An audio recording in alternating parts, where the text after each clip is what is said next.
G'day OWFsquad, welcome back to another Thursday trip report. I'm at Adelaide Airport and today I'm flying to Vietnam with Qantas and Bamboo Airways. I think I'm actually going to edit the second leg of the journey first, so you should be able to find the Bamboo Airways trip report link in the description down below. Now without further ado, let's check in with Qantas to Sydney. Sorry if I look a bit wasted there because I was. So here's the Qantas check-in. It opens at 4:30. You can do the self check-in and self bag drop. Alternatively, you can get someone to do it for you. If you get here nice and early, the security won't be too long yet. It's now 5 AM. At about 5:30, things get crazy here. So we just passed security. A few shops here have moved around. So WHS used to be located in the area on the right of your screen. It's now been relocated near the toilets and it's a bigger store now. Adelaide Airport really has changed a lot lately. I can't wait to see how the international departure area looks like now. So the Qantas Club Lounge opens at 5 on the dot. The lounge goers can't wait to get in to relax, have some coffee and breakfast, and for myself, I want to lock myself in the shower room because it's the most private part of the lounge. It's always nice to be back in the Qantas Club Lounge here in Adelaide. The staff are nice and they make great chai lattes. Thanks to the relaxation of the South Australian COVID restrictions, we can now have buffet, so no need to be embarrassed again how much food you want on your plate. So we got hot breakfast today, scrambled eggs, boiled eggs and baked beans, also yogurt and fresh fruits. And if you fancy some salad for breakfast, here you go. You no longer have to go to the barista and ask for a drink. You can now pour your own soft drinks, water, use the espresso machine and make yourself a tea. I want a chai latte, so I need to go to the barista people skill. I'm going to be away from Australia for more than 2 weeks, so here's going to be my last chai latte for a while. I'm just going to have a light breakfast because later on board I'm going to have more food. Hello, welcome to the Qantas shower room. I will show you around. So I'm not going to take a shower today, just a quick shower room tour. It's really big and decent, especially considering how it's just a domestic lounge. It's really good. You got the shower space here. The only bad thing I guess is that it's 3-in-1 here. So just now the lounge attendants made an announcement about a flight cancellation. I was so worried it would be my flight. Not that I really care about my flight getting cancelled or delayed normally, but because I have a connection today to Vietnam and it's on a separate ticket, so if I miss my flight to Sydney, I'm screwed for my whole Southeast Asia trip basically. Yeah, it turned out it's the 6 AM to Melbourne that's got cancelled. I'm on the 6 AM to Sydney. Now I'm gonna board the plane. So here's our Qantas flight today. It's a 15-year-old Qantas Boeing 737-800 Victor Hotel, Victor Yankee Echo. This is one of Qantas' oldest 737. It's named Cairns, a beautiful city in northern Queensland by the Great Barrier Reef. For the duration of your flight, a complimentary flower bouquet and headsets can be collected at shipboard. Thank you.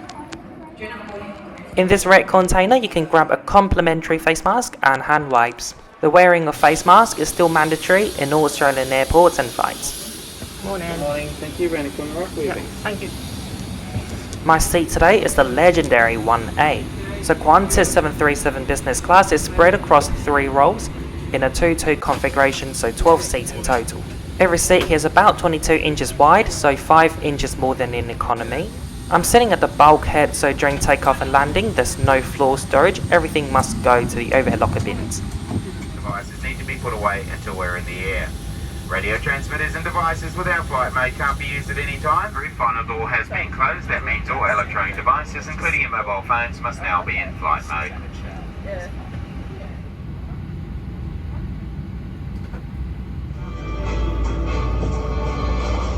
If oxygen is required, a mask will drop from above. Pull down firmly on others. In the unlikely event of an emergency, you should be familiar with the phrase. Take a moment to locate your exit as the cabin crew point them out. It's now 6 AM. Daylight saving is about to end in Australia. If we were in summertime right now, it would be so bright right now. So our flight today is almost completely full. 1 or 2 spare seats left in business class and maybe 5 to 10 spare in the economy cabin. Now please enjoy the takeoff from Adelaide.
Our cabin crew is now broadcasting a video explaining how to connect to the Wi-Fi on board.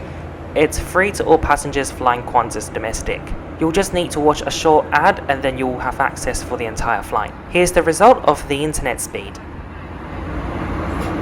You are then permitted to remove your mask for a short period of time while you're eating and drinking. Once you have finished, you must place your mask back on. So the cabin manager just greeted me by my last name and served me breakfast. Today we have this hot breakfast option or the continental option. So this is mushroom frittata with baked beans, hash brown and tomato chutney. Our cloth is a little bit dirty. So the frittata looks alright and it tastes alright. I really like the tomato chutney. I reckon they used the Beerenberg brand, which is famously South Australian. So along with my meal I got a yogurt, a cupcake, and for my drinks I got a glass of OJ. To end my meal with, I got English tea. If you want alcohol like red and white and sparkling, it's on demand. You can ask the crew and they'll give it to you.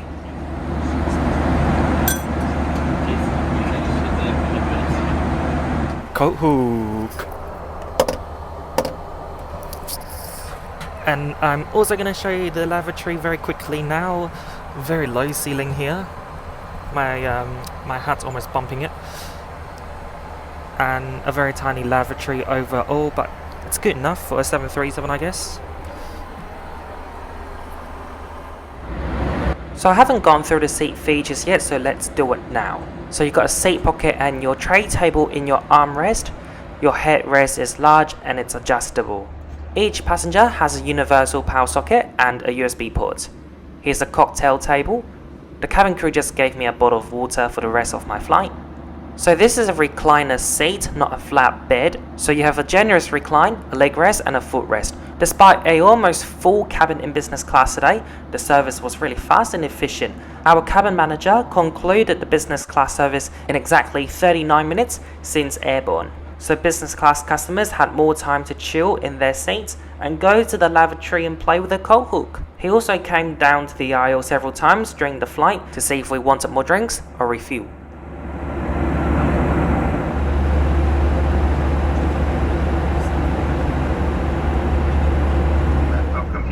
Large personal electronic devices away and make sure your bags are in the overhead lockers or under the seat in front of you. If you're seated in the emergency exit room. So a very short flight today and we've started our descent into Sydney Kingsford Smith Airport. So let's quickly conclude our flight with Qantas right here, right now. So our journey today starts at the Adelaide Airport check-in. A very friendly agent checked me in today. Switch on the seatbelt sign for our landing into Sydney. All customers and crew must now return to seats and fasten seatbelts. Even though I wasn't flying Qantas onwards from Sydney Airport, she was making sure that I knew where to catch the bus to the international terminal. Moving on to security, not too busy today, which was great. The Qantas Club Lounge, always amazing staff and great chai latte. And a big shower room, which I really like. And I'm so happy that they've brought back the buffet. Our boarding and departure today was delayed by 20 minutes due to the Sydney air traffic control. It would have been nice if in the lounge or in the terminal someone made an announcement about it. We only found out the reason for the delay once we got on the plane. So my seat today, 1A. We also got 3 Qantas cabin crew in uniform sitting at 1C, D and F. I thought that was something interesting to mention. So once airborne, I connected to the Wi-Fi, which was fast and good. We got no personal TV on today's flight, but the fact that we got Wi-Fi and in-flight magazines made up for it. And shortly after, I got my breakfast served. Very delicious. Really like tomato chutney. No idea how the catering team managed to give me a cloth that is dirty, but not too dirty, thankfully. And great service from our manager today. Very quick service. The drinks were served at the same time as the food was. He offered us bakery items from a lovely basket. I got a muffin from that. And once everyone got their food, he came back to the aisle to give us coffee and tea. And in less than 40 minutes since we took off from Adelaide, the meal service was completed and the trays were gone from our tables. He also checked on us several times during the flight, which was fantastic. So overall, a good, uneventful flight with Qantas today down to Sydney. So for my today's flight, I used Cathay Pacific Asia Miles for redemption. If you were to pay with money, just for the Adelaide to Sydney sector one way in business class, you're looking to pay around $800 Australian to fly with Qantas. If you don't mind Virgin Australia, it will be just $300. So guys, thank you so much for watching today's video. I really hope that you enjoyed. I'm really loving this approach. The skyline and the clouds are amazing together. If you're new to my channel, I upload a new flight report every Thursday 12 PM Hong Kong time. They'll be every Thursday 2 PM in Sydney or 1:30 in Adelaide. I also do a hotel video every Monday. So please make sure that you've clicked the subscribe and bell buttons, so every time when I upload you'll get notified and you won't miss out. A little goes a long way. If you could also like this video, comment down below and share this video with your friends. You're telling that YouTube you like this video and they'll recommend more people to watch this, and it will definitely help the growth of my channel. If you want to keep in touch with me, I'm available on social media platforms like Facebook, Instagram and Snapchat. My email address is available in the description down below. If you want to make direct impacts in funding my flights, you can do so on Patreon or via PayPal me. Thanks again for watching this video. Following the landing and disembarking, I'll do a Q&A. See you there.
Like to acknowledge the traditional custodians of this land.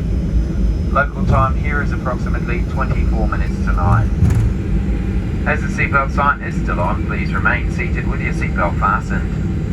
Smoking any use of e-cigarettes is not permitted whilst the So that green plane right there is Bamboo Airways 7879. That's my connecting flight to Ho Chi Minh City, Vietnam. The trip report for that flight is now available in the description down below, or you can find it in my channel page.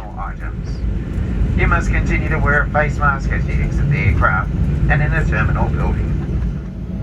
I flew this Qantas Mandawi plane from Adelaide to Sydney last year. Trip report link in description.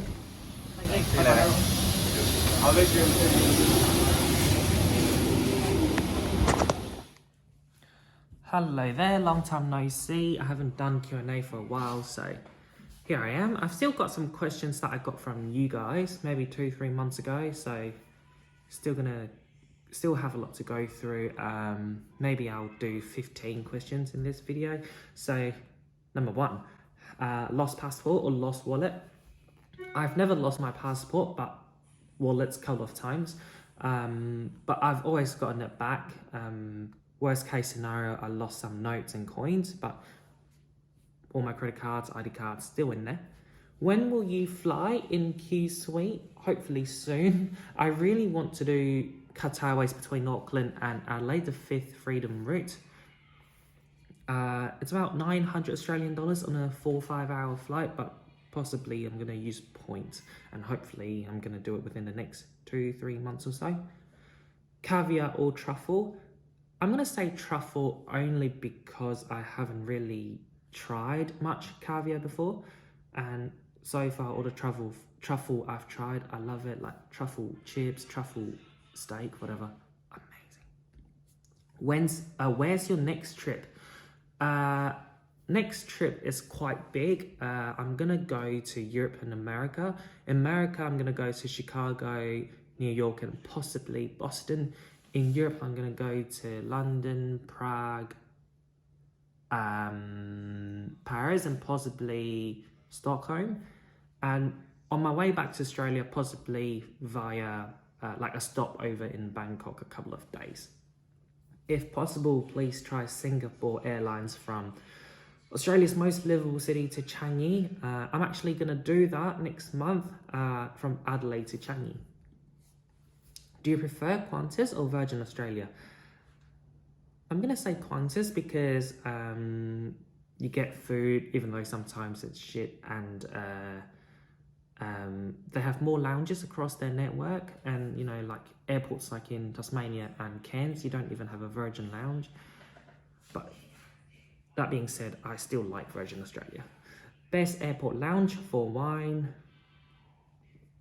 I don't know, because I don't really drink wine. But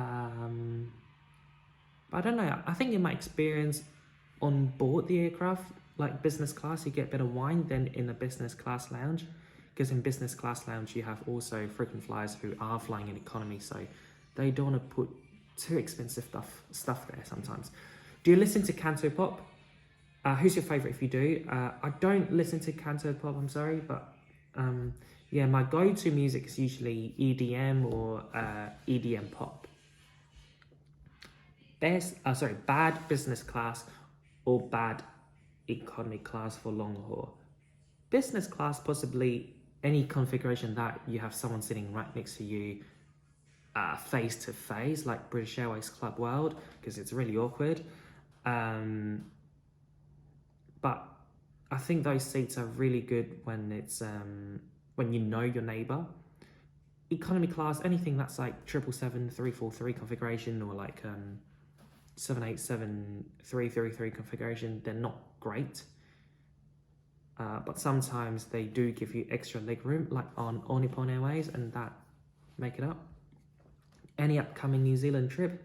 Yeah, hopefully I'm going to do that Qatar Airways within the next 2-3 months. What's one thing you love about yourself? I don't know. Maybe not really about myself, but rather the fact that I live in LA, a great city. I think it's the 4th or 3rd most livable in the world. And I'm from a great city as well, Hong Kong. A book that everyone should read. I'm going to come back to that. Something new you want to try? Something new I want to try. Well, in terms of traveling, I want to try more destinations and more airlines. In terms of like activities and stuff, I want to try more thrilled sports and activities, like roller coaster and I don't know, bungee jump maybe. I was actually a bit tempted to do that in New Zealand last year, but when I went to the bungee jump station up in the top of I forgot what that was called, but there was a gondola going up there in Queensland. It was closed. The bravest thing you've ever done? Traveling alone, maybe. Apart from traveling, maybe it's the fact that I moved to a new country, Australia, when I was 14, alone, without any family or anyone that I know. After you deplane, how long did it take to reach outside the airport? I mean, it depends. During COVID, maybe longer. The longest, definitely, Hong Kong, December last year, because I had to do COVID tests and wait for my result until I could head to my hotel. That took about 3 to 4 hours. Would you fly on the Bonza inaugural flight? Possibly, I'm not sure. What are your thoughts about Bonza? I mean, it's great, more competition, especially with Jetstar. But I live in Adelaide and I don't think Bonza's going to cover Adelaide at all, so I don't see how it's going to benefit me at all. But yeah, it's great to have more competition in Australia. Why not? And yeah. What's the biggest difference between premium economy and economy? Usually the seats are wider, like on a wide body aircraft, you have less seats per row and you have more space in between the seats, between you and the seat in front of you, so more leg room. And on long-haul flights, you have better food as well. Which airline gave you the worst experience? I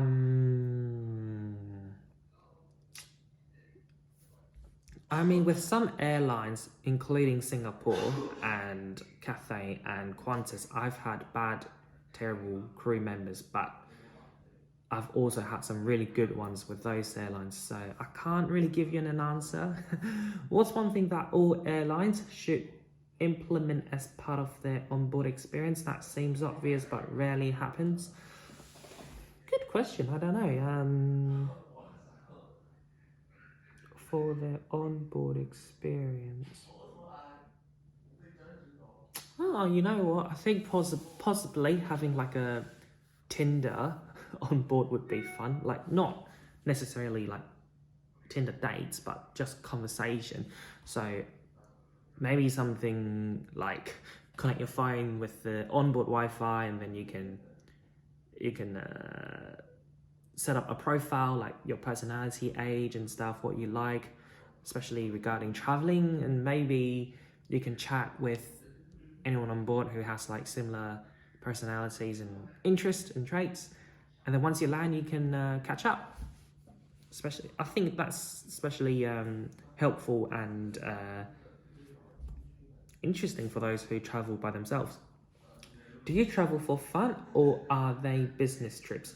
I don't work like corporate, that kind of thing, so not business trips, they're all for fun. Fun and fun in terms of the destination itself and the flights itself. So I'm gonna go back to the book question, a book that everyone should read, and I'm gonna come back in a second. So see, I'm not really a reader. I struggle a bit, like back in school, let's say English literature, we have to read a novel. It'll take me a lot longer than my other mates to complete the book. I don't really particularly like reading newspapers as well, even though I like news, because I'll just lost track of like where am I even reading. Like I just need the visual. Like that's why I prefer, for example, YouTube trip reports over reading off from a blog on a website, unless they're like really short and sharp. So, but then I do read this book. I got this book from actually this guy in the picture, September 2020. So it's almost been 2 years now, and I'm on page, I have my baggage receipt as my bookmark, page 319. I'm actually have just got about a quarter left. Yeah, so see, a very slow reader I am. I don't read anything else other than this at the moment, maybe sometimes in-flight magazines. And the thing is, I only read this when I fly as well, because when I fly you don't really use your phone, there's no internet most of the time, and even if they do, I don't use it. So it's quiet time by yourself on a plane, and I read this. And interesting enough, this guy, so we caught up in Sydney for coffee. His name is Leslie Seymour. Interesting guy. So he's what's the actual word? I was gonna say videographer. I think that's the actual word. Yeah. So he went through wars. He went through lots of crazy stuff and interesting stuff. He's got everything written down here. And some interesting little touches that I really like that he includes in his book is when he travels, he would say things like, oh, so today we're flying on a British Airways 747 from, I don't know, Cairo to London. And definitely one thing that got stuck in my mind is that he actually persuaded his company, I think ABC Australia, that flying first class is actually more cost effective than flying in economy class for employees, because they carry lots of filming equipment, and in economy you'll end up paying so much baggage fees that you wouldn't have needed to pay in first class. So yeah, very smart guy and very interesting guy as well. An interesting book. a life through the lens. So yeah, if you like traveling and non-fictional stuff, this is the book I would recommend. So yeah, that's it for the Q&A today. I'll do more in the next few weeks. Bye. Ladies and gentlemen, welcome to Boston. For your safety, please remain seated with your seatbelt fastened and your cabin baggage stowed until the seatbelt sign has been turned off.